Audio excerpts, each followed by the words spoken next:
E hoje nós estamos falando sobre amizade. Nós vamos falar sobre amizade. Você sabia que Jesus, no tempo que ele passou nessa terra, ele se importou em fazer amigos? A Bíblia, ela fala muito sobre amizade. Glória a Deus. Vamos ler Lucas, capítulo 5. Toda vez que a gente está com esse tapete aqui, eu fico com vontade de ficar descalça. Eu não estou nem de salto, mas eu fico com vontade de ficar descalça no tapete. Daqui a pouco eu tiro. Lucas, capítulo 5, a partir do versículo 17. Hoje, o tema da nossa ministração é: amigo é um presente de Deus. Há aqueles que não gostam de muita amizade, né? Tem pessoas que são mais reservadas, que não gostam de muitas amizades. Mas hoje eu quero te mostrar na Bíblia o que a Bíblia fala pra gente a respeito de amigos, tá bom? A partir do verso 17 diz assim: certo dia, quando ele ensinava, quando Jesus estava ensinando, estavam sentados ali fariseus e mestres da lei, procedentes de todos os povoados da Galileia, da Judeia e de Jerusalém. E o poder do Senhor estava com ele para curar os doentes. Vieram alguns homens trazendo um paralítico numa maca e tentaram fazê-lo entrar na casa para colocá-lo diante de Jesus. Não conseguindo fazer isso, por causa da multidão, subiram ao terraço e o baixaram em sua maca, através de uma abertura até o meio da multidão, bem em frente de Jesus. Vendo a fé que eles tinham, Jesus disse: homem, os seus pecados estão perdoados. Amém? Mais à frente vai falar que aqueles homens que estavam ali questionaram a Jesus sobre ele perdoar pecados, e Jesus explica, e ele, no versículo 14, diz assim: mas para que vocês saibam que o Filho do Homem tem na terra autoridade para perdoar pecados, disse ao paralítico: eu digo a você, levante-se, pegue a sua maca e vá para casa. Imediatamente ele se levantou na frente deles, pegou a maca em que estivera deitado e foi para casa, louvando a Deus. Amém? Você conseguiu entender um pouquinho do que estava acontecendo ali? Eu vou contar para você o que aconteceu aqui nesse texto. Jesus, ele era um homem que onde ele ia, ele atraía a multidão. Muitas pessoas queriam ouvir o que ele tinha a dizer e queriam vê-lo fazer milagres, queriam receber milagres. Então, onde Jesus estava, era um grande acontecimento, um grande evento. Sempre tinha uma multidão ao redor de Jesus. Mas esse milagre, assim como muitos outros que tem aqui alguns versículos antes e depois, é algo tremendo, é algo maravilhoso que só o Senhor pode fazer. Mas o que me chamou a atenção aqui e o que eu quero falar com você hoje não é sobre a cura daquele homem. Foi sobre quem foi um canal de cura na vida daquele homem. Porque aquele homem era um paralítico. Ele era um homem aleijado. E que com toda certeza não conseguiria ir ao encontro de Jesus com as suas próprias pernas. É ou não é verdade? Aquele homem não tinha cadeiras de rodas, porque naquele tempo não tinham cadeiras de rodas. Ele não tinha próteses, provavelmente ele não conseguia se locomover. A Bíblia fala que ele era paralítico, ele estava acamado, ele estava numa cama. Muito provavelmente ele tinha seus movimentos limitados, mas ele precisava de um milagre. E toda vez que a gente precisa de um milagre, mas a gente está paralisado, a gente está fraco, a gente está doente, Deus envia pessoas para serem um instrumento na nossa vida. Deus envia homens, mulheres, pessoas para serem um canal, alguém que vai te conduzir até o milagre, alguém que vai te conduzir até Jesus. Quantos aqui já experimentaram alguma experiência como essa? Que estava mal, que estava aflita, que estava ansiosa, que estava passando por muitos problemas e Deus enviou alguém na sua vida para ser um canal de bênção para você, para te trazer uma palavra de alívio, para te renovar, para renovar suas forças, para te aproximar de Jesus.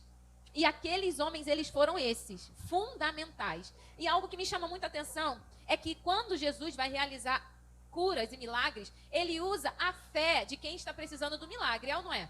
Jesus muitas vezes ele fala, vai, porque a tua fé te salvou. A fé é o combustível do milagre. Mas aqui me chama a atenção que no versículo 20, olha o que diz. Vendo a fé que eles tinham, Jesus disse.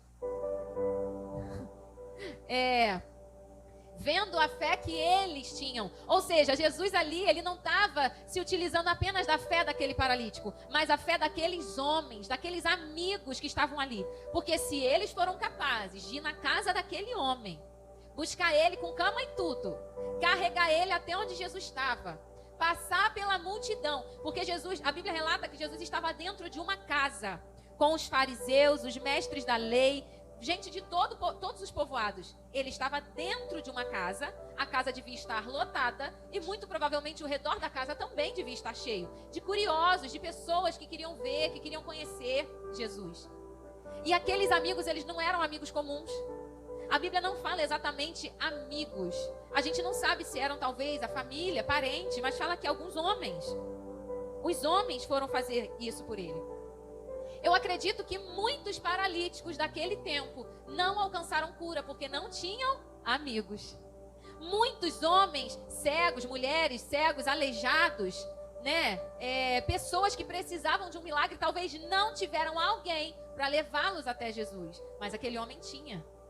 Aquele homem, por mais que ele estivesse impossibilitado fisicamente, ele era alguém que tinha bons relacionamentos. Ele tinha com quem contar. Ele tinha pessoas que se importavam com as suas fraquezas e as suas debilidades.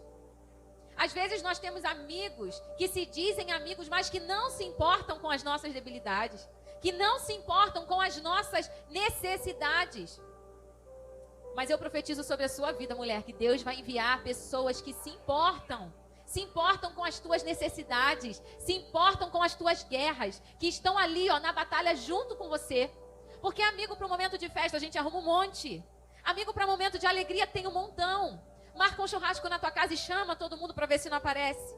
Mas você tem que bancar, né? Banca aí um churrasco com a Coca-Cola estupidamente gelada, né? Um dia num sítio, num lugar com piscina. Convida todo mundo para comer, beber de graça, vê se não vai aparecer. Agora convida para ir na tua casa para fazer uma oração quando não tem nada na geladeira. Convida para ir na tua casa quando você está passando a maior adversidade da sua vida. Nem todos vão estar disponíveis. Mas aquele homem, ele tinha bons relacionamentos. Ele tinha amigos. E quando seus amigos ouviram falar, porque aquele homem, por ser um paralítico, ele devia ficar muito dentro de casa. As pessoas que levavam as notícias para ele não ia na rua, no mercado, para ouvir o que o povo estava falando. Mas alguém contou para ele. Eu não sei de quem foi a iniciativa, eu não sei se ele desejou ir até Jesus, ou se aqueles homens falaram, olha, a gente tem uma novidade para te contar, a gente vai te levar num lugar, você vai ver, você nunca viveu o que você vai viver lá. Eu não sei de quem foi a iniciativa, se foi dele ou dos seus amigos. Eu sei que aqueles amigos não eram homens comuns. Eles poderiam pensar, mas eu ando, eu não preciso de cura, o que eu vou fazer lá? Muitas pessoas estão olhando somente para o seu próprio umbigo, para as suas próprias necessidades. Às vezes o problema dela é sempre maior do que o de todo mundo. A luta que ela enfrenta é sempre a mais difícil. A vida financeira dela é sempre a mais apertada. Tem gente que é assim, né? Que compete e derrota. Tu vai contar uma dificuldade que você está passando, ela tem que contar uma maior. Parece que é competição. É ou não é? Tem pessoas que você vai abrir teu coração, vai falar de uma situação que você está passando, a pessoa fala, poxa, mas é porque tu não sabe o que eu estou passando. É sempre sobre ela. É sempre sobre ela. Ela nunca está disposta a ouvir e a compartilhar da sua dor, da sua necessidade. Mas aqueles homens, mesmo sem necessidade de estarem ali, eles estavam. Porque eles amavam aquele amigo. Eu imagino eles em certos lugares pensando, poxa, ia ser tão bom se fulano estivesse aqui com a gente. Né? E aquele amigo paralítico, ele não podia estar em todos os lugares. Mas eles foram além de uma amizade comum. Aqueles homens não eram amigos da boca para fora. Aqueles homens não eram meros conhecidos. Eles eram amigos mais chegados que irmãos. Porque eles enfrentaram barreiras para ver o milagre chegar na vida do outro. Quando a gente está passando por uma necessidade, é fácil a gente jejuar, a gente acordar de madrugada, a gente ir para consagração, a gente orar, faz campanha, faz jejum. Mas e pelo outro? Às vezes a gente não está disposto a se sacrificar pelo outro. Mas aqueles homens estavam. Eles eram bons amigos. Eles estavam dispostos a correr risco, porque subir num telhado não é uma coisa tranquila, é ou não é? Hoje em dia já não é, né? Vai subir numa telha aí qualquer. A telha quebra, te rasga todo. É ou não é verdade? Aqueles homens estavam correndo um risco. Imagina subir no telhado de uma casa. Primeiro eles enfrentaram a multidão para conseguir chegar até a casa. Depois ali eles enfrentaram a dificuldade para subir no telhado e carregar alguém na cama. Quem aqui tem filho pequeno, que ainda é de colo? Filho de colo. Quando a criança dorme, não parece que a criança pesa mais? É ou não é? Quando a gente está dando colo normal, a gente é um peso, mas quando a criança dorme parece que fica mais pesado. E imagina aquele homem que não tinha os seus movimentos, ele estava acamado. Não devia ser fácil, não devia ser leve, né? E aqueles homens fizeram esse esforço. E abriram um buraco no telhado e desceram a cama daquele homem no meio da casa diante de Jesus para que ele recebesse o milagre. É ou não é uma amizade que vale a pena? Esse tipo de amizade é ou não é um presente de Deus? É algo que o Senhor planejou. Quando Deus criou o homem, mosca na flor? Não, mosca, sai fora. Quando Deus criou o homem, Deus colocou em nós a capacidade, a necessidade de nos relacionar. A solidão faz bem para o homem? Não. A solidão causa desconforto, causa tristeza, ou não é? Deprime. A pessoa viver sozinha, isolada, não causa mal para ela? O psicológico, a mente não fica boa. Porque nós fomos criados por Deus para viver em relacionamentos, em sociedade. Deus nos fez como uma família. Deus primeiro instituiu o primeiro relacionamento, que foi entre um homem e uma mulher. E dali se gerou a família. E outros relacionamentos. Vamos lá, vamos ver outro exemplo de amizade que a Bíblia nos mostra. Abra aí em 1 Samuel capítulo 18. Hoje você vai passear um pouquinho na Bíblia comigo. 1 Samuel capítulo 18. Se você tiver sem Bíblia, já usa a irmã que está do seu lado aí. Fala, amiga, deixa eu ler com você. Quem tiver aí sem ler, compartilha aí as Bíblias, celular. Pode abrir no celular, não tem problema.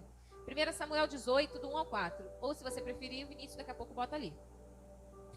Eu quero falar agora com você sobre dois amigos que tiveram uma amizade acima da média, que foi Davi e Jonatas. Diz assim, 1 Samuel 18, do 1 ao 4. Depois dessa conversa de Davi com Saul, surgiu tão grande amizade entre Jonatas e Davi, que Jonatas tornou-se o seu melhor amigo. Daquele dia em diante, Saul manteve Davi consigo e não o deixou voltar à casa de seu pai. E Jonatas fez um acordo de amizade com Davi, pois se tornara o seu melhor amigo.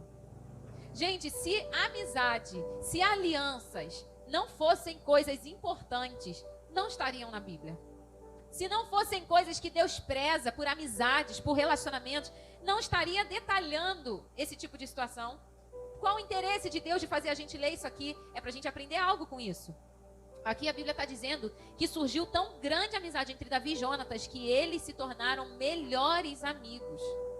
Você tem alguém que você considera seu grande amigo? Pode não ser uma pessoa só, às vezes a gente tem mais de um, né? Mas alguém que é seu grande amigo, muito seu amigo, por mais que você não veja sempre, por mais que você não esteja junto todo dia, mas alguém que você sabe que você pode contar, que você pode confiar, que está contigo para qualquer coisa. Graças a Deus eu tenho muitas amizades. Houve um tempo na minha vida em que eu deixei de ter amigos. Eu tinha muitas amizades na adolescência e na juventude. E quando eu comecei o meu relacionamento com o Madison, muita coisa na nossa vida mudou. Mudou a questão de... Eu era solteira e me casei. Eu me casei muito nova, eu casei com 19 anos. Então a maioria das minhas amizades dessa idade não estavam vivendo o mesmo momento que eu. E além disso, nós nos tornamos mais intensos com relação às coisas de Deus. Mais envolvidos com as coisas de Deus. E aí também algumas amizades se vão. Isso é natural. Isso é normal. Todas as vezes que você decide caminhar com Deus, em fidelidade, em amor, em compromisso, algumas pessoas não vão querer mais estar com você. Mas eu quero te dizer que talvez isso não seja perda. Talvez isso seja ganho. Talvez isso seja livramento. Talvez seja o Senhor te guardando. Então não reclame não. Quem tiver que ir, vai. Não reclame. Mas com certeza o Senhor vai trazer pessoas fiéis para caminharem com você. E durante um tempo eu me queixava muito com o Max. Eu falava assim, amor, eu não tenho amizades. O Max sempre jogou bola toda semana. E toda segunda-feira era o dia oficial do futebol dele. Então, às vezes, tipo segunda-feira, ele ia jogar bola e eu ficava em casa sozinha. E eu não tinha uma amiga nem pra eu falar assim, ó, vem cá na minha casa tomar um café. Vem cá pra gente ver um filme, ou então vamos na praça tomar um açaí. Eu não tinha pessoas assim, amizade, não tinha. A igreja na época não era aqui e só tinham pessoas mais velhas ou adolescentes. Criança, tipo Tamires, que agora a Tamires tá velha, mas Tamires era novinha. E a gente era líder desses adolescentes, então eu não tinha amizade da minha idade. E aquilo ali me entristecia, porque grandes amigos eu perdi. E eu comecei a orar, eu falei, Senhor, eu gostaria de ter pessoas para caminhar comigo. Pessoas com o mesmo estilo de vida, pessoas que entendam a fase que eu vivo, que tenham a mesma idade, mesmo gosto. E aí foi quando Deus enviou para cá, a gente já estava aqui, trouxe Diogo e Andresa de volta para a nossa vida. A Andresa é aquela que estava ministrando a dança aqui, ó, aquela que está de preto ali atrás. A Andresa, ela é a minha amiga de infância. Quando a gente tinha a idade das nossas filhas, a gente na igreja, a gente trocava sandália no culto. A gente era criança junto na igreja. E a gente sempre foi muito amiga e numa fase da vida a gente se afastou. E o Diogo, tanto eles como nós, né, a gente compartilhou do momento de casamento, enfim. Sempre foi muito amiga deles, mas a gente estava afastado. E aí Deus trouxe de volta Diogo e Andresa para as nossas vidas. E aquilo ali foi um bálsamo para mim. E eu sempre falei isso para ela, eu falei, você é um presente de Deus na minha vida. Porque eu orei, você é a resposta de oração. Eu orava porque eu queria ter amiga, eu orava porque eu queria ter alguém para me ajudar, para cuidar dos adolescentes, dos jovens, e eles vieram, meteram a mão no arado e estão aí até hoje para a glória de Deus. E depois disso, Deus foi enviando mais e mais amigos. E aí eu fui trabalhar lá no posto, lá eu fiz muitas amigas, algumas estão aqui hoje. E minha cunhada, que se tornou minha amiga, e o Senhor foi só acrescentando mais amigas ao meu rol de amizade. Glória a Deus por isso. Mas não se entristeça se você não tiver muitos amigos. Desde que você tenha bons amigos. Você não precisa ter uma casa cheia, você precisa ter pessoas ao seu lado que acreditam em você, que investem em você, que choram com você, que oram por você, que estão contigo no tempo de adversidade e no tempo de alegria. São essas pessoas que você precisa ter na sua vida. Você não precisa ter muitos. Você precisa ter pessoas que te amam, que se importam com você. E vamos falar mais um pouquinho sobre Jonatas e Davi. Capítulo 20. É só passar mais um pouquinho aí. Capítulo 20. Versículo 17. Diz assim. E Jonatas fez Davi reafirmar seu juramento de amizade, pois era seu amigo leal. Aqui fala que o pai de Jonatas começou a perseguir Davi. Jonatas, ele era cunhado de Davi. Davi se casou com a filha de Saul e Jonatas era filho de Saul. Eles eram cunhados e eram melhores amigos. E a Bíblia relata que Jonatas, ele protegeu Davi. Ele guardou Davi. Ele tinha uma aliança com Davi. E Davi falou, olha, o seu pai está querendo me matar. Jonatas diz para ele assim, olha, pode ter certeza que eu não deixarei que isso aconteça. Eu vou te proteger, eu vou falar se o meu pai preparar qualquer coisa contra você, eu vou te dar livramento, porque você é meu amigo. Isso é ou não é amizade? Ele enfrentou seu pai, que era o rei de Israel, para proteger o seu amigo. E quem são as pessoas que estão ao teu redor que te protegem? Quem são as pessoas que te blindam? Sabe quem é alguém leal? É alguém que quando escuta falar mal de você, fala assim, não, ele não é isso não. Não, ela não é isso não. Não fala assim dela não. Porque você não conhece quem ela é. É que te defende em público ou em particular. Sabe quem é um amigo leal? É que quando vê você errar, chega pra você e fala, olha amiga, isso aqui não tá legal não. Sabe por quê? Pra te dar tapinha nas costas vai ter um montão. Pra te aplaudir vai ter um montão. Agora pra te corrigir em amor, pra te ajudar a crescer, tem que ser um amigo leal. Tem que ser alguém que te ama de verdade. E sabe aquela crítica construtiva? Não aceita de qualquer um, não. Às vezes o nosso coração tá cheio de crítica construtiva de quem não tá nem aí pra gente. Se for para construir alguma coisa, tem que ser alguém que realmente é leal a você. Alguém que de fato tá do teu lado, em tempo e fora de tempo. Aceite críticas, aceite conselhos de quem realmente te ama, de quem realmente cuida, de quem realmente se importa, de quem realmente caminha contigo, de quem realmente se coloca na brecha, quem ora com você. Quem faz campanha de jejum contigo, amiga, vamos fazer uma campanha. Amiga, vamos fazer uma campanha de oração. Já fiz várias aqui, no secreto. Já fiz com uma discípula, com a outra discípula, com a outra. Dependendo da guerra que estiver enfrentando, falar, vamos entrar no jejum. Eu e você, vamos acordar aqui, ó. Gente, uma vez, eu fiz uma campanha de oração à meia-noite. Aí quando dava perto de meia-noite, uma mandava mensagem para outra. A gente começava a falar, mensagem. Vamos orar. Ou então, ó, já orei e tal. E a gente estava ali juntas, mesmo uma em cada casa. Mas nós estávamos orando por um propósito. Isso é amizade. Isso é amizade da guerra. Na hora da celebração tem um montão, como eu falei. Mas quem está contigo nas batalhas? Quem está contigo na guerra? São esses amigos que o Senhor quer levantar na tua vida. E 2 Samuel, capítulo 1, 26, e depois capítulo 9, 1. Eu não vou ler com você, que a gente já está se estendendo.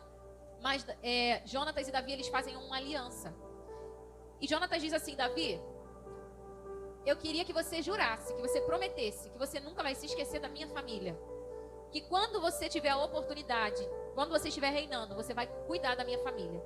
E eles fazem esse pacto, essa aliança de amizade, de fidelidade, de realmente lealdade. E alguns capítulos à frente, a Bíblia relata que Davi, depois de já se tornar rei, ele manda procurar saber se ainda tinha algum parente de Jonatas. E ele fala assim, ó, procura saber se tem alguém da família de Saul, para que eu possa agir com bondade para esse parente, pela minha aliança com Jonatas, pela minha fidelidade, a minha amizade. E Jonatas já estava morto. Jonatas já havia morrido, mas Davi era um amigo fiel, um amigo leal. E aquilo que ele prometeu a Jonatas, que cuidaria da sua família, ele fez. E Jonatas tinha um filho aleijado. Ele era deficiente das 2 pernas. Ele se chamava Mefibosete. E Davi foi lá e mandou chamar todo mundo. Olha, traz ele, traz a família, traz os servos, traz todo mundo. Eles vão morar no palácio. Eles vão comer da minha comida. Eles vão vestir o que eu visto. Eles vão ter a melhor vida, porque eu sou leal ao meu amigo. Você tem sido leal a alguém? Você tem sido um amigo uma amiga para todas as horas? As pessoas podem confiar em você? Ou você é aquela amiga que ouve aqui e conta ali na esquina? Infelizmente, as mulheres têm essa má fama, né? De fofoqueira, linguaruda. É ou não é? Toda casa tem uma, toda rua tem uma, não é? É a fiscal do bairro, que sabe tudo o que está acontecendo. É ou não é? Na família também sempre tem uma fifi. Mas no meio do povo de Deus não pode ter, amém? Nós somos mulheres transformadas. Nós não podemos ser essas amigas, nós temos que ser amigas leais. Amigas para todas as horas. Amigas que não vão ouvir uma dificuldade que a irmã está passando e vão contar para todos os cantos. Não, amiga que vai ouvir aquela dificuldade e vai falar, olha, vamos orar.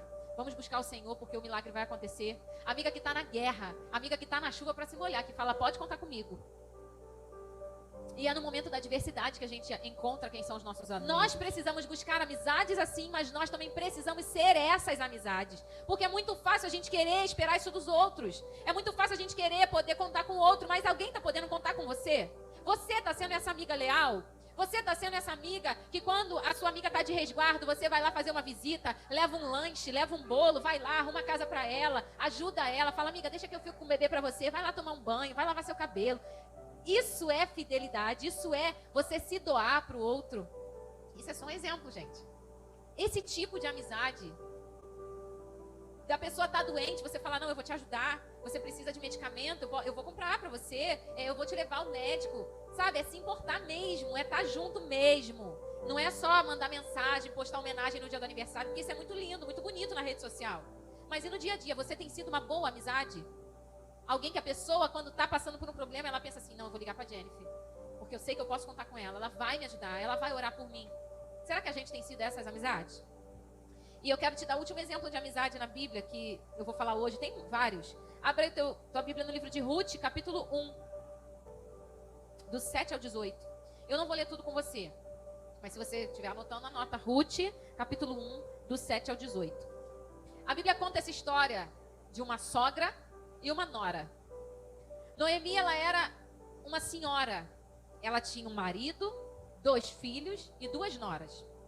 E aconteceu um reboliço na vida delas, daquelas mulheres. Morreu o marido de Noemi e os 2 filhos de Noemi. As 3 ficaram viúvas. A sogra e as 2 mulheres mais novas, as noras. Todo mundo ficou viúva. E aí Noemi falou assim para aquelas 2 mulheres, falou, olha, eu não tenho outros filhos para se casarem com vocês. Porque naquele tempo era o costume. Se o marido morresse, um irmão que fosse solteiro se casava para não deixar a descendência do seu irmão morrer. Era uma tradição daquele tempo. E ela falou, olha, eu não tenho mais filho nenhum. Eu não tenho mais como dar marido para vocês. Voltem para a casa dos seus pais e arrumem outros maridos e vão viver a vida de vocês, porque eu não tenho mais nada para oferecer. E aquelas mulheres falaram, não, a gente quer ficar, a gente quer ficar. Eu fico pensando aqui que aquela sogra, ela não era uma mulher comum. Porque se fosse aquela sogra que a gente tem, né, a imagem de sogra, aquela jararaca. Não. Aqui não tem sogra jararaca, sogra problema. Tem não, né? Só a sogra abençoada. Aqui tem 2 sogras também. Tem a minha sogra e a minha mãe. Que também são uma bênção na nossa vida. E Noemi devia ser uma mulher assim. Ela não devia ser aquela sogra que faz fofoca, que se mete no assunto que não é chamada, que critica a nora. Ela não devia ser essa mulher. Senão, na primeira oportunidade, as meninas iam, meteu o pé, não iam? Ela falou, olha, volta para casa de vocês. Elas falaram, não, a gente quer ficar com você. Ela devia ser uma mulher diferenciada. Até que ela insistiu tanto que uma delas foi. Uma delas falou, tá bom, então vou voltar para minha casa, para a casa dos meus pais. Mas Ruth falou algo muito interessante. Diz assim, ó. 1, do 7 ao 18, vamos lá.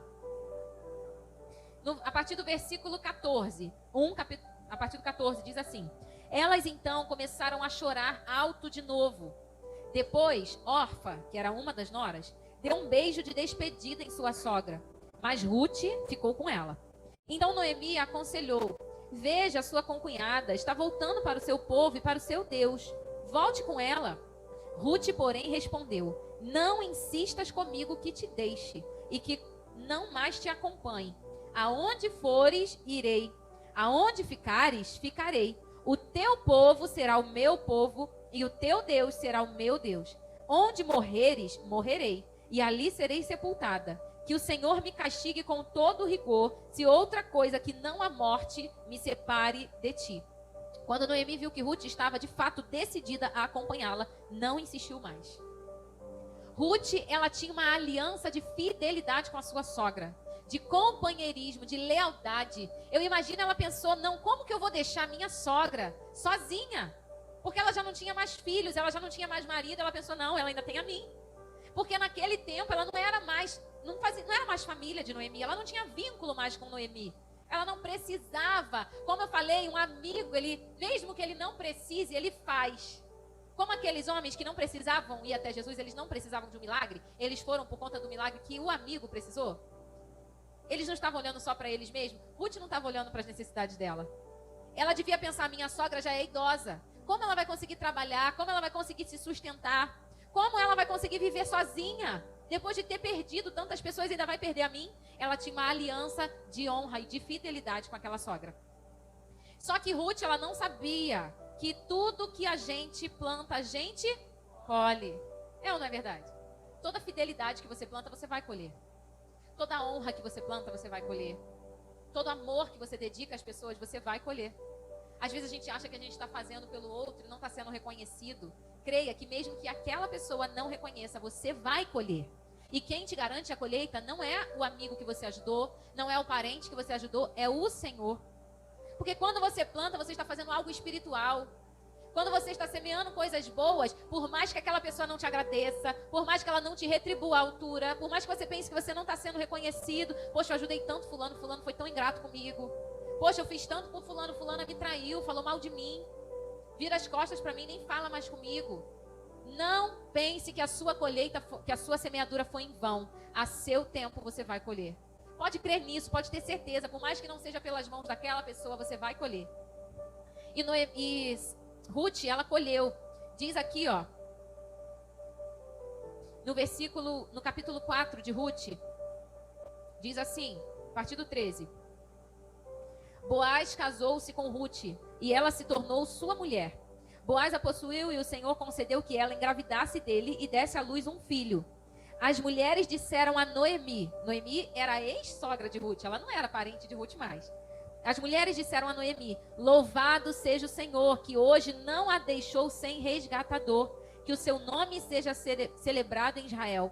O menino dará a você nova vida e a sustentará na velhice, pois é filho da sua nora, que a ama e que é melhor do que 7 filhos para você. Olha que coisa linda. As mulheres falaram para Noemi: olha que bênção que você tem na sua vida. Você não tem mais filhos, você não teve netos, mas a sua nora, que te ama, te deu um neto.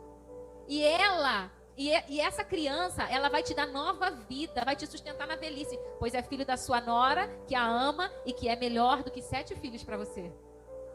Olha que amizade linda, que aliança que elas tinham. Aquelas mulheres, elas enxergavam que Ruth era melhor para sua sogra do que 7 filhos seriam para ela. Ela ganhou um presente de Deus. Eu acredito que Ruth, ela foi um consolo para Noemi, no seu momento de luto, no seu momento de perda. Ela perdeu 2 filhos, mas ela ganhou uma nora, uma filha, que foi melhor do que 7 filhos para ela. Talvez ela não fosse tão honrada, tão cuidada pelos seus próprios filhos como Ruth fez. É isso que o Senhor proporciona para nós, amizades que valem a pena, amizades que são presentes do céu na nossa vida. Quando você pensa que você está sozinho, Deus envia alguém. Olha aí para o lado, para o outro, para frente, para trás. Olha quantas mulheres disponíveis para serem um refrigério na sua vida.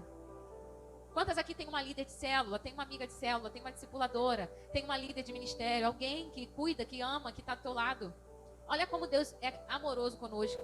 Coloca pessoas na nossa vida para serem refrigério, para serem bálsamo para nós. Como é bom receber isso do Senhor, não é verdade? E agora eu vou ler mais alguns versículos com você rapidinho, que a gente já está caminhando para o final. Provérbios 17 diz assim: o amigo ama em todos os momentos, é um irmão na adversidade. Isso aqui não é qualquer pessoa, é um amigo de verdade. Aqui está falando que o amigo, ele ama em todos os momentos. Ame as suas amigas em todos os momentos. Mesmo quando ela estiver de TPM, mesmo quando ela virar a cara, mesmo quando ela estiver irritada e te der uma patada. Ame. Seja paciente. Seja paciente. Porque quantos dias maus você já teve? Quantos dias ruins você já teve? Às vezes a gente está passando por tanta dificuldade, tantos problemas que o nosso emocional fica abalado. Seja alguém disposto a amar. Aqui fala que um amigo de verdade, ele ama em todo o tempo. Quando a pessoa está bem, quando ela não está, quando ela está com dinheiro, quando não está, quando ela está feliz, quando ela está chateada. Ama em todo o tempo. E na adversidade, se torna um irmão. É na adversidade que a gente vê realmente quem são os nossos irmãos. É ou não é verdade? E em Provérbios 27... Não, vamos primeiro Provérbios 22. Só passar um pouquinho. Provérbios 22, do 24 ao 25, diz assim: não se associe com quem vive de mau humor, nem ande em companhia de quem facilmente se ira. Do contrário, você acabará imitando essa conduta e cairá em armadilha mortal. A Bíblia nos ensina a escolher as nossas amizades. O que as suas amizades têm acrescentado na sua vida? Bênção ou maldição? Alegria ou problemas? Como eu falei, todos nós temos dias maus, dias ruins. Então seja paciente, seja um bom amigo. Mas tem pessoas que vivem de mau humor, vivem se irando, vivem brigando, vivem reclamando. É ou não é? Tem pessoas que vivem com a cara feia, vivem mal-humorados, vivem de mal com a vida, vivem xingando, né, Deus e o mundo, como diz o ditado. A Bíblia fala, não se associe com essas pessoas, porque senão você acabará imitando essa conduta. Ah, pastora, mas eu não vou imitar. Ah, pastora, não, mas eu sei que isso não está certo, eu não vou fazer. Ei, não se engane. Não se engane, porque nós somos altamente influenciáveis. E é por isso que é necessário escolher qual tipo de relacionamento a gente tem, qual tipo de amizade nós temos. Porque quanto mais convivência nós temos com esse tipo de pessoas, mais parecidos com elas a gente se torna. Daqui a pouco a gente está falando igual, daqui a pouco a gente está pensando igual, daqui a pouco a gente está agindo igual. Então a Bíblia nos alerta, não ande com essas pessoas. Selecione as amizades. Se for necessário, se afaste de algumas amizades que te levam para a perdição, que te levam para o pecado, que te induzem a errar. Gente, tem mulheres muito piores do que homens. Eu tenho discípulo aqui que quando chegou aqui, tinha um círculo de amizades que ela precisou abrir mão, precisou abandonar. Porque essas amizades estavam influenciando e causando destruição no seu casamento. O seu relacionamento estava sendo afetado pela influência dessas amizades que influenciavam adultério. Tem mulheres promíscuas, mulheres que não têm nada de bom para te ensinar, para te oferecer, para te aconselhar. Tem mulheres que não têm nada de bom para nos acrescentar. Eu não estou dizendo que você vai virar cara, que você vai bloquear, que você não vai mais falar. Não é isso. A Bíblia fala, não ande com essas pessoas. Ou seja, não traga para sua intimidade. Não tenha aliança. Você pode falar, você pode cumprimentar, você pode... Ah, vai ter uma festa, vou, ok, convida. Beleza. Mas trazer para dentro da tua casa, para a tua intimidade, compartilhar da tua vida, você precisa selecionar essas pessoas. Não é qualquer pessoa que tem que ter intimidade com você. São pessoas escolhidas por Deus. E se você não sabe escolher, se você não sabe, peça ao Senhor para te orientar. Senhor, me mostra se tem alguma amizade que está me causando mal, que está me influenciando a fazer coisas erradas. Peça ao Senhor, Ele vai te direcionar. Vamos continuar. Provérbios 27, versículo 10. Diz assim: não abandone o seu amigo, nem o amigo de seu pai. Quando for atingido pela adversidade, não vá para a casa de seu irmão. Melhor é o vizinho próximo do que o irmão distante. Aqui a Bíblia está falando que nós não podemos abandonar os nossos amigos. Ou seja, a Bíblia, ela dá importância para os relacionamentos de amizade. Então, não venha com essa de que, não, eu sou muito reservada, não gosto de muita amizade, não gosto de ficar batendo muito papo, de ficar conversando. Ei, tá fazendo errado. É bom ter amigos, é importante, é necessário ter amigos. E aqui a Bíblia fala, não abandone o seu amigo. E aqui dá outro conselho pra gente. Quando for o dia da adversidade, não vá para a casa do seu irmão, ou seja, do seu parente. Procure um amigo, porque é melhor um vizinho próximo do que um irmão distante. Aqui a Bíblia está dizendo que às vezes um amigo vai ser melhor para a gente do que alguém da nossa própria família. É ou não é? Eu sei que é assim, é a realidade. Às vezes nós temos amigos mais próximos do que pessoas da nossa própria família. Pessoas que deveriam se importar e não estão, nem aí. Pessoas que deveriam estar mais próximos da gente, mas não estão nem aí. Passa nosso aniversário, aniversário dos nossos filhos, Natal, Ano Novo, a pessoa, nem tchum. Tem o mesmo sobrenome, tem o mesmo sangue, mas são pessoas que não querem caminhar com a gente. Mas tem amigos que se importam. Então dê valor a essas amizades. Vamos continuar. Eu tô correndo, gente, tô acelerando aqui. Vamos lá, Eclesiastes 4. É o próximo livro, depois de Provérbios. Eclesiastes 4, do 9 ao 10, diz assim: se um cair, o amigo pode ajudá-lo a levantar-se. Mas pobre, vou contextualizar, pobre da mulher que cai e não tem quem a ajude a levantar-se. E se dois dormirem juntos, vão manter-se aquecidos. Como, porém, manter-se aquecido sozinho? Uma mulher sozinha pode ser vencida, mas duas conseguem defender-se. Um cordão de 3 dobras não se rompe com facilidade. Aqui, esse texto é muito usado para casamento. Mas esse texto, ele fala sobre amizade também, sobre relacionamento. A Bíblia está falando que se uma cair, se você cair, uma amiga pode te ajudar a levantar. Se você ficar paralítico, uma amiga pode te conduzir até o lugar de milagre. Se você perder os seus bens, os seus entes queridos, se você estiver passando por um luto, uma amiga pode trazer refrigério e conforto para o teu coração. Por isso que a Bíblia fala, é melhor serem duas do que uma. Porque se uma cair, uma mulher sozinha pode ser vencida, mas duas conseguem defender-se. Caminhe lado a lado com alguém, dá o braço e fala, vamos caminhar juntas. Eu oro por você, você ora por mim, vamos firmar nossa aliança. Vamos estar lado a lado, guerreando. E para ser amigo não precisa concordar com tudo. Para ser amigo não precisa ter os mesmos gostos. Para ser amigo não precisa ser igual. Pelo contrário, os amigos são para se complementar. Aqui eu tenho um desafio gigantesco, porque cada discípula que chega é um de jeito diferente. São personalidades totalmente diferentes. Mas Deus tem me ensinado a lidar com cada uma, com as suas características. E eu tenho amigas aqui que eu sei que eu posso contar para uma coisa, para outra não. Mas aí tem a outra que eu posso contar para aquilo, para outra coisa não. Deus, ele vai te dar variedade de amigas. Amigas que vão poder te auxiliar em diversas áreas da sua vida. Amigas que talvez não vão ser grandes líderes espirituais, mas vão ser amigas que vão estar ali do teu lado o tempo todo, no que você precisar. Ou outras que talvez não vão poder estar indo mas vão ser mulheres de oração, vão clamar pela tua vida, pelo teu casamento, pelos teus filhos, vão te ajudar. Deus, ele vai levantar mulheres diferentes para ajudar você a caminhar. Eu creio nisso. 1 Coríntios 15, 33. Diz assim: não se deixem corrompem os bons costumes. Ah, pastora, mas eu sei o que é certo e o que é errado. Eu não sou mais criança, não sou mais adolescente. Eu sei o que é certo e o que é errado. A Bíblia está te alertando, não se deixe enganar. As más conversações, ou seja, o tipo de amizade que você está dando ouvidos, corrompe as coisas boas que o Senhor está construindo em você. Às vezes você sai de um culto maravilhoso, cheia do Espírito Santo, Deus está trabalhando no teu interior, você está sendo liberta, transformada, você está vivendo em novidade de vida. Às vezes você passa meia hora com alguém que só sai besteira da boca daquela pessoa. Corrompe tudo ali dentro, suja tudo que Deus estava limpando. Certos ambientes não são para você. Certas conversas não são para você. Seja uma mulher sábia. Escolha o tipo de coisa que você deixa entrar aqui, ó. Porque depois que entra aqui, ó, vem para cá. E aí faz um estrago gigante. Sentou num lugar, começaram a falar indecência. Como eu falei, tem muitas mulheres assim, gente. Não é só homem que fala besteira, não. Tem muita mulher que fala também. Começaram a falar o que não deve. Começaram a criticar. Gente, se tem uma coisa que é uma coisa do inferno, é sentar para falar mal de pastor, falar mal de líder.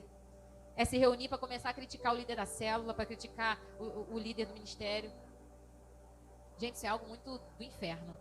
Sabe por quê? Porque pode ser líder, pode ser pastor, pode ser o que for. Mas existem alguns detalhes. Primeiro, é ser humano igual a você e está sujeito a falhar. E segundo, não está fazendo para você, está fazendo para o reino. Está fazendo para o Senhor. Então, cabe ao Senhor corrigi-lo, não você. Ah, mas eu não gostei porque a pastora, quando foi ministrar, falou isso, falou aquilo. Ora por mim. Ora por mim. Ora por mim. Fala assim, não deixa a pastora falar mais aquilo. Não. Ajuda ela. Senhor, abre a mente dela, que ela está falando coisa errada. Eu não estou dizendo que você não pode corrigir. Você pode corrigir em amor. Mas eu não estou falando sobre correção. Estou falando sobre tititi. Estou falando sobre conversas que não constroem. Estou falando sobre ambientes que não constroem, só destrói. Às vezes você está alegre, está feliz, você chega num lugar, você escuta tanta coisa, só desgraça. Só desgraça. Fala da vida de todo mundo. Sabe aquela pessoa que fala da vida de todo mundo? Que critica todo mundo, que vê erro em tudo que é coisa. Você sai dali amargurado, não é? Você sai dali para baixo, decepcionado, frustrado, angustiado. Como é ruim estar perto de pessoas assim. Filtre o que você deixa entrar nos seus ouvidos. Se o ambiente não está legal, se a conversa não está boa, sai fora. Não fica. Porque não se deixe enganar. As más conversações corrompem os bons costumes. E para terminar, eu quero falar agora com você sobre o melhor amigo que você pode ter.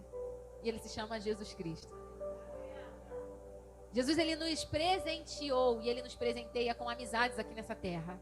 Com pessoas para caminhar conosco, para nos ajudar, para serem irmãos mesmo no dia da adversidade. Mas essas pessoas estão sujeitas a falhar. Talvez você pode estar contando com alguém e essa pessoa te decepcione. E isso é natural, porque você também decepciona as pessoas. Isso é normal, porque nós somos falhos. Mas tem um que ele nunca vai te decepcionar. Pode estar chovendo, pode estar sol, pode estar com dinheiro, sem dinheiro, doente, saudável. Pode ser o tempo, o momento, a situação que for. Ele sempre vai estar disponível para você. Os ouvidos dele sempre vão estar atentos à tua voz. Talvez você pense, poxa, mas eu não tenho como compartilhar isso com ninguém. Essa dor que eu estou enfrentando, essa situação que eu estou vivendo, eu não tenho com quem contar, eu não posso falar isso com ninguém. Fale com ele, ele é o teu melhor amigo. Ele é aquele que está disposto a te ouvir. E você sabia que Jesus, enquanto esteve aqui na terra, ele prezou por ter amigos. Ele teve amigos. Primeiro Jesus, ele convocou 12 homens para andarem com ele dia a dia. Comer com ele, dormir com ele, andar para lá, para cá, cumprir a missão junto com ele. Aqueles 12 homens eram amigos de Jesus, não só discípulos. Ele não era patrão daqueles homens. Eles não recebiam nada, eles não recebiam salário para estarem com Jesus. Eles eram discípulos, mas eles também eram amigos. E dentre esses 12 amigos, Jesus tinha 3 amigos mais chegados. Porque às vezes a gente tem muitas amizades, mas nós temos algumas que são mais chegadas, não é? Jesus tinha, e era Pedro, Tiago e João. No barquinho e fora do barquinho. Eles eram os amigos mais chegados de Jesus. E no momento de dificuldade que Jesus estava enfrentando, de aflição, que foi pouco antes da sua morte, Jesus, ele chamou somente esses amigos íntimos para irem com ele até o monte. Jesus chamou Pedro, Tiago e João para irem até o monte com ele e compartilhar de um momento de aflição. Eles eram amigos de Jesus. E Jesus, ele também teve uma família de amigos. Ele teve uma família que ele frequentava a casa desses amigos. Ele ia lá, ele dormia lá. Ele se hospedava na casa desses amigos. Olha como é interessante isso. Jesus era um homem jovem. Ele era um homem jovem. A maioridade era a partir de 30 anos. Jesus, ele cumpriu seu ministério dos 30 aos 33 anos. Então, Jesus era um jovem. E eu acredito que aquela família também era uma família de jovens, porque eles eram solteiros. Eram 3 irmãos. Lázaro, Marta e Maria. Eles eram amigos de Jesus. E a Bíblia fala que Jesus, ele se importava com eles. Jesus, ele frequentava a casa deles. E a única vez que fala que Jesus chorou foi quando seu amigo morreu. Então a Bíblia fala que Jesus, ele se importava, ele tinha uma amizade, um vínculo, uma aliança com aquele amigo. Era alguém importante para ele. Era alguém que ele amava, era uma amizade. Se amizades não fossem coisas do céu para nós, se não fossem coisas importantes, necessárias, Jesus não precisava de amigos. Ele era soberano, ele era sobre todas as coisas. Você acha que Lázaro tinha alguma coisa para oferecer para Jesus? Você acha que Marta, Maria, Pedro, Tiago, João, os 12, tinham algo para oferecer que Jesus não pudesse ter? Porque tem relacionamentos que são baseados em troca, né? Em interesse. Eles não tinham nada para dar para Jesus que Jesus não pudesse ter. Jesus não precisava de nada deles, mas Jesus decidiu se relacionar com eles. E hoje ele te convida para ser um desses amigos. Hoje ele te convida para ser uma dessas amigas. Marta e Maria eram amigas de Jesus. Maria Madalena acompanhou o ministério de Jesus, provavelmente era uma amiga de Jesus. E outras mulheres. Jesus hoje ele te convida, você quer ser minha amiga? Você quer ter um dia a dia comigo? Porque nós não conseguimos estar juntas todos os dias, mas ele sempre está. Ele está com você todos os dias. E ele deseja ter um relacionamento com você. E eu quero ler a última passagem bíblica hoje. João 15, versículo 13, ok? Vamos lá. Vou ler a partir do 12. O meu mandamento é este: amem-se umas às outras, como eu as amei.